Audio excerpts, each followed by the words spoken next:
So, maragas ang pagpupala po sa ating lahat. Para sa ating pang-araw-araw na talata, tayo ngayon ay nasa Genesis Kapitulo 24, versikulo 62 up to 67. Nang panahong iyon, si Isaac ay naninirahan sa lupain ng Negev. Minsan napadako siya sa ilang ng Bir Lahai Roy. Nang magtatakip silim, siya ay namasyal sa bukirin at nakita niyang may dumarating na mga kamelyo.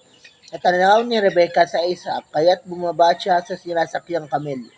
Lumapit sa aliping kumaon sa kanya at nagtanong, "Sinong lalaki iyong papalapit sa atin?" "Siya po ang aking amo," tugon nito. Kumuha ng belo si Rebecca at nagtalukbog. Pagtatagpo nila ay isinalaysay ng alipin kay Isaac ang mga pangyayari, kaya tinanggap ni Isaac si Rebecca bilang asawa at dinala sa kanyang tulda. Ang babae ay napamahal sa kanya at naging kaaliwan niya sa pagkamatay ng kanyang ina. So dito po sa passage na to,